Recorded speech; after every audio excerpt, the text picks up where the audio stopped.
Hi, my name is Kenya Gutierrez, and today I will be talking about my culture.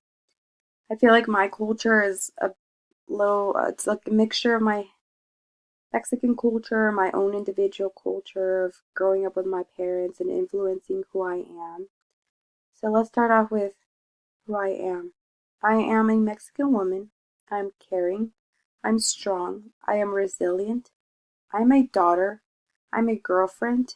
I'm a student. And I am a sister. And I'm also soon to be an aunt. I am ambitious.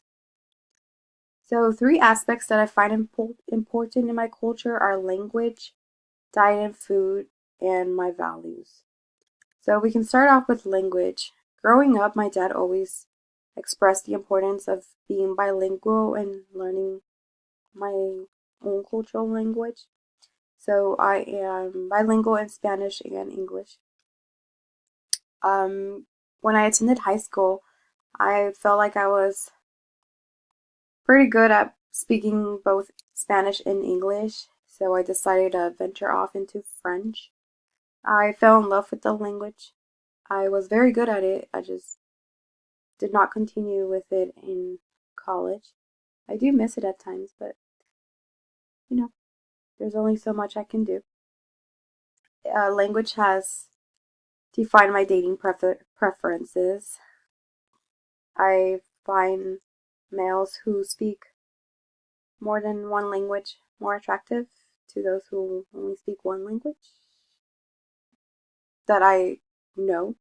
So, like, if somebody speaks a male figure speaks a different language that I'm not familiar with, I find that more attractive. Like, my current boyfriend is half Portuguese, half Mexican, so I feel like I was definitely attracted to him because of his Portuguese side.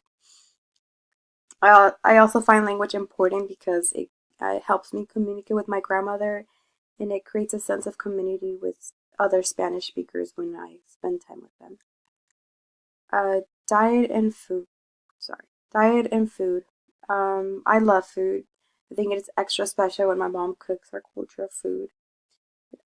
Sometimes those dishes can seem meaningless, but they always bring back memories. Like when I eat enchiladas, I'm always reminded of my grandmother, who she would always cook enchiladas for me as a little girl because they were my favorite. I also feel like it connects me with the intro group, like my ABA clients who are at times during session, their mother is cooking food, and I will ask, "Oh, what is this?" And like, I don't know, just makes me find a connection with them when I'm able to talk to them about food. And I find it fascinating learning new dishes. I always ask my boyfriend's Portuguese grandmother, to teach me Portuguese dishes, and I just like recreating them. They don't come out as good as hers, but I like trying it out for my own self. So I value my family. I am empathetical towards single mothers, and I value respect. I mean, I respect people with disabilities just because I can see it firsthand working with my ABA clients, and my own sister and her husband have a mental disability. So just having that background makes me more empathetical towards this population. So who I am now, I feel like I am all about exploring. I'm all about helping people, learning new things. That's just something that I have developed over the years. So my short-term goal is to graduate this spring, so in 2 weeks. I want to figure out whether to continue with my car lease or to buy. My lease ends July, so that's coming up. I also want to get a new job. My long-term goal is to get accepted to Azusa Pacific and attend the school. I also want to obtain a job as a school psychologist after receiving my master's. I also want to get my own place to live with my dog, who I love very much.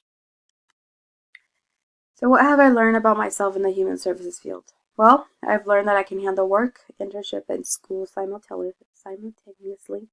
I feel like this is a good advantage because going to grad school and doing all the internships that they still require for me to do there. I feel like I'm well prepared going into that since I have been exposed to that in my bachelor's degree.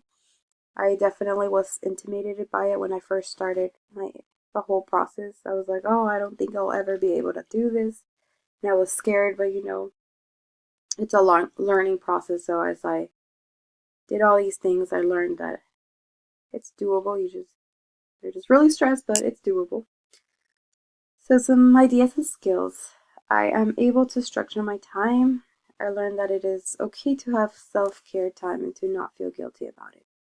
These are two things that I've learned that have become very essential in my life, thanks to my education in the human services field.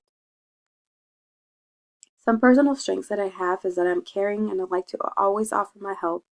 I'm optimistic and I see the better things in life. Professional strengths is that I've learned to see the homeless population as humans and I have learned to be patient. How can I enhance my strengths? Well, I can enhance my optimism by, if I don't get accepted into grad school, I can motivate myself by just pushing myself to reapply to other schools or the same schools, just moving on and just knowing that that's not the end and I can keep going. For homeless, I feel like I can continue to volunteer my time at homeless shelters just to continue to see them as humans because I learned so much at my internship. Um, I used to be biased towards them. I used to have my own thoughts about them, but they were all changed once I interned at a homeless agency. So some areas of growth, I still struggle to be more authoritative, and I need to speak my mind. I also feel like I need to work on spending more time with my family. I feel like I make enough time for my mom to feel connected with her, but I also feel like I would like to spend more time with my grandmother.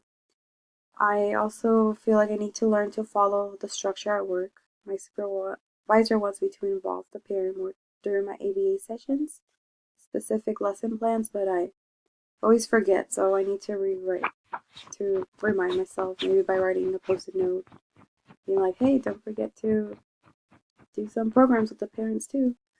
So just little things like that I feel like will help me grow. So some biases that I have is being empathetical, or like a value is empathy. Positive way that my empathy will impact my professional work is I'm able to accept clients as they are and I'm willing to help them without judging them. Negative way is that I might work harder than my clients, which that never is a good thing. Family, I value families, so I feel like I'll work really well with families and being able to identify with them. A negative impact that it will have is that I might be biased towards some families and only enjoy to work with a certain kind of family, like if they're more easygoing and they remind me of my easier side of my family, then yeah, I'll have a preference of what type of family dynamic I like to work with. So I value disabilities. I feel like a positive impact is that I will always be willing to help them and see them as persons. I will treat them with respect and dignity.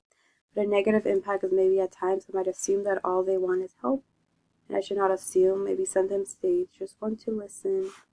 They just want somebody to listen to their struggles and different needs. So, yes. So, after doing some research about single mothers, I've learned that further, like according to this article by Mai, further single mothers are less happy and more sad, stressed and fatigue in parenting than partner mothers, although these detriments are larger and more consistent among non-employed single mothers. I know it says that it's more common in non-employed single mothers, but I see a lot of this in the single parent homes that I work at. With my ABA clients, their moms are just so stressed and sometimes overwhelmed by all the things they need to do for themselves and for their kids. And another topic I researched was parents with children with disability. It says here that they empathize how they had to constantly chase, challenge, and struggle with the services to ensure their child received a manageable and safe level of care. It's very hard for these parents to find the care they need for their children. Going through insurance is such a struggle, and I feel like it should be a little bit easier for these parents because they already have enough problems of their own, and having to do all this on their own is just very tough on them. So I feel like this population is a population I would like to work with in the future, but we'll just see. Here's my reference page, and I just want to say thank you for listening and hope you learned a little bit about my culture. And if you have any questions, you could always email me. And thank you, and have a good day.